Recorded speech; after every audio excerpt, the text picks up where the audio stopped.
Hey, So we saw the best Batman movie of the year. we did. They had to go all the way back to the 60s. And get real campy with it. Mm-hmm. Like really, honestly, my least favorite version of Batman. But it's the best one of 2016. Absolutely. This is the fourth movie we've reviewed this year that has Batman in it. Yeah, I loved this movie. Did you not watch the show growing up? I did. But, So did I, yeah. But at the same time, like, yeah, I was reading the comics too. So Yeah. it was just kind of like, well, that was definitely campy and weird, but it's not like the Batman I ever, you know. Yeah. No, But it's enjoyable in its entertaining campiness. as, it's entertaining as hell. I mean, I always look at it like I do, like James Bond. Like, Yeah. if you're in the mood for a campy one, you got plenty to choose from. If you're in the mood for a more serious, darker one, there's plenty to choose from there, too. This movie sort of made me want to see, like, an animated James Bond where they bring Roger Moore back. I would love that so much. I loved this movie. No, this was a blast. Yeah. Like, honest, every minute of it was really fun. Yeah. Like, There really wasn't a minute in this movie where I wasn't smiling, like, watching the television series. Like, it was, honestly, it was it was by far one of the funniest movies I've seen of the year. yeah. It was also one of the most enjoyable experiences I've had of the year, too. And to compare it to, like, the last Batman movie we saw, which was Batman the Killing Joke, even the animation is far superior in this film. Yeah.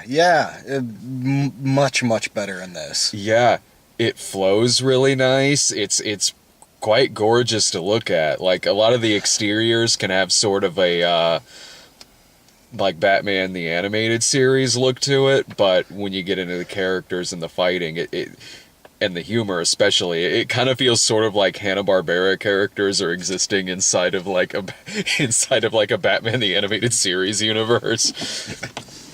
It's so much fun, and they have Adam West back in here, and Burt Ward as well, And Julie Newmar. Julie Newmar, Steven Weber as Commissioner Gordon, Jim Ward is Commissioner Gordon. Steven Weber was Alfred.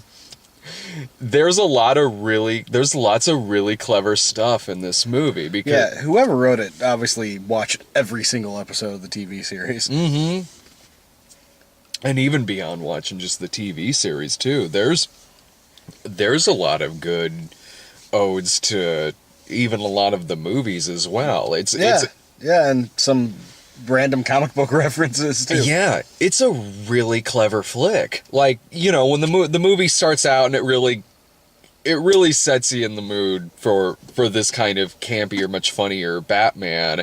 So you have like the villains, Catwoman, the Riddler, Penguin, and the Joker. They're playing like as a band on television on this television series, but oh no, it turns out to be the villains. And you have Robin who says the line, "Those aren't the Ho Daddies at all." Honestly, Burt Ward probably got the most laughs out of me in this. Yeah, in a movie where I laughed hysterically from beginning to end. Well, he was killing it with his delivery. He honestly was. "You bedazzled Bathsheba!" He straight up calls Catwoman a hussy at one point. And like considers giving her a grope at another.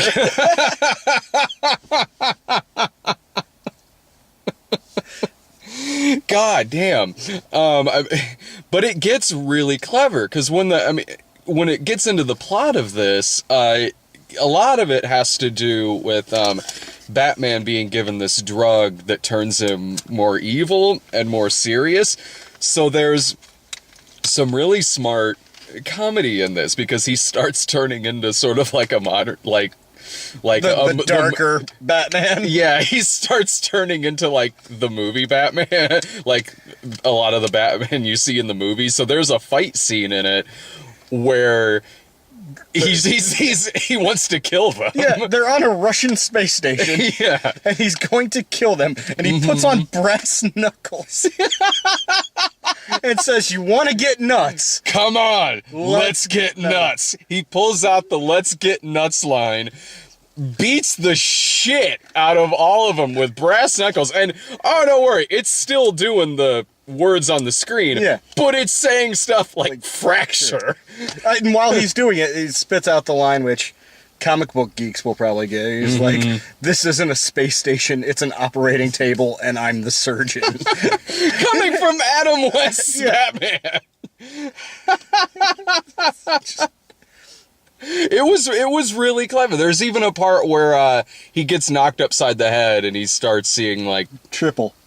So he looks at Catwoman and sees not only Julie Newmars, of course, but Eartha Kitt and I can't remember her name. Fuck. Yeah. But he sees the rest of the Catwomen as well standing in front of him. Man, like I don't know if they're doing a repeat showing of this. This is a Fathom event. So it's on like DVD tomorrow. Yeah. I mean, like if they do because I know they do encore presentations of a lot of different Fathom events. If they do an encore presentation of this, I highly suggest going. Yeah, I highly recommend it. Like, it was absolutely worth seeing in the theater. Yeah, like, that was really fun. That was really fun. Even with it coming on DVD tomorrow. Did you have any favorite parts in the movie? Well, the operating table line killed me. Yeah, because it was just such a weird, dark moment that I didn't expect that at all. Mm-hmm. But also, I thought it was really fun that, like, okay, so Batman goes bad, duplicates himself like 100 times and takes over Gotham. Yeah. So Robin and Catwoman's plan is to get an army, so they break all these people out of jail. That was and it so turns out to good. be like every weird villain they had on the Eggman and shit. Yeah. Like, they didn't give any of those characters lines, which I thought I was like, oh, come on, let them talk a little. Mm-hmm. But it was just kind of cool seeing them all there. Yeah. Like the weird redhead Mr. Freeze-like guy. Yeah. Like fucking King Tut in there and shit. Yeah. That was great. And Batman himself having to fight several of the other evil Batmen. God, it was even the fight, they were so well choreographed. The animation just flowed spectacularly in this. It wasn't choppy at all. And it made great use of, like, that 60s Batman universe being in a cartoon to where they could, like, take it to a further extreme where it's like, oh, okay, so the Batcopter and stuff's in it. Oh, he's got a bat rocket ship. Yeah, he's got a bat rocket ship. He could just fly up into space, which spits out the shuttle that looks like the Batmobile. Those little tiny helicopters that they had at the end of it. Those were in the show. Oh, yeah. Well, they bring those back, and they bring back, of course, them scaling the wall as well. The only thing they didn't, like, I was expecting, like, there to be, like, the Clerks moment, the drop. Well, I wasn't really expecting that, but I was expecting, like, how, like, there's always some cameo or something looking out the window, like, why, Sammy Davis, what are you doing here? They bring it back, too, when they're in space and they don't need the rope because there's no gravity, so they're just using their fucking gravity boots. Every time they get in a situation in it, they got bat antidote. Yeah. Pretty much really anything you need. There's a fantastic sequence where they're about to be burned alive in a in a an abandoned TV dinner factory, which has a giant oven in it. And it says giant oven. It says giant oven on top of it, and they're tied up on this giant plate, this TV dinner plate with peas and Salisbury steak. Holy savory, Batman! And the reason they get out of the ropes is because of the acid in the lemon meringue pie that was next to him, which, of course, he just sticks his hands in there and it just melts the ropes right off. I'm glad they did that as opposed to just rolling off of the thing. Oh, you know. Mm-hmm. That was nice. I dug that. Got to make it as ridiculous as possible. Mm-hmm. I want there to be more of these. Honestly, they could easily do it. Mm-hmm. Like, I'd be down for seeing more of these. Oh God, same here. I hope that the people who made this take over for Zack Snyder. That might be too late, man. There's a middle ground somewhere. I'll take this extreme. God damn. Over the other? Yeah, I will too. This was just a joy to sit through. Like, it was just happy and fun. Yeah. And don't get me wrong, but me saying that doesn't mean that I dislike that. One of my top 10 favorite movies of all time is 89 Batman. Believe me, I love me some dark Batman, but God, it's nice to just watch something like this where it's just funny. And They embrace the ridiculousness of the 60s show, but they didn't. Yeah, they also did it with enough of a sense of humor that it was like, we know this is fucking stupid.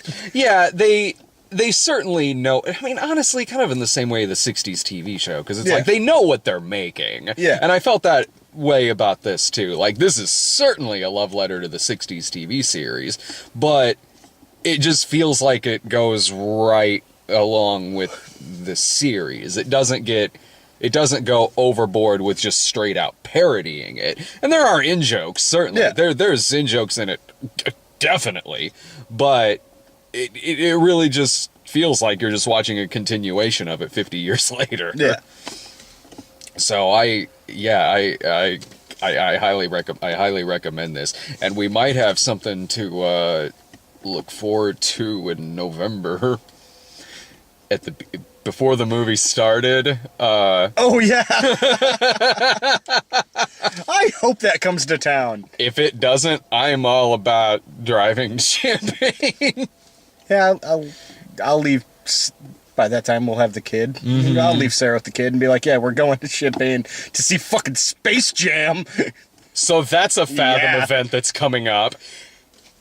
Before the movie, they show, like, the cards, of course, for, like, the different Fathom events that are coming up. So they show The Shining, Breakfast at Tiffany's, From Here to Eternity, and motherfucking Space Jam, son!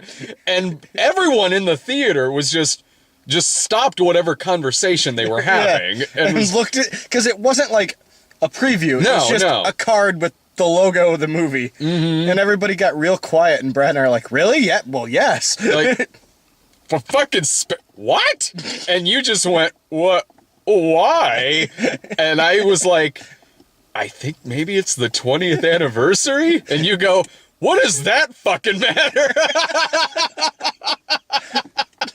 Which, yeah. What does it matter? No, I like Space Jam. I can't get over that. I can't get over that is getting a Fathom event re-release. It's like when Armageddon got a Criterion Collection release. Yeah! It's like, really? Okay. All right. Like, I understand the Criterion for The Rock. Armageddon, really? Alright. Fuck. I am all about seeing Space Jam on this big screen again. Me too. I probably haven't seen it in, at the least 15 years, maybe. I think I've seen it since then, because the nieces and nephews and stuff, but... Right. It's been a long time.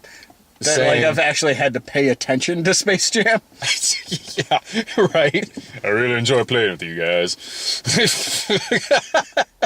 I hope they convert it to 3D.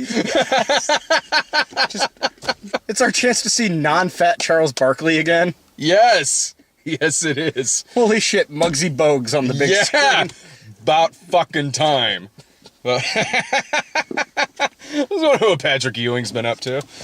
Yeah. So, why the hell not? But no, I can't.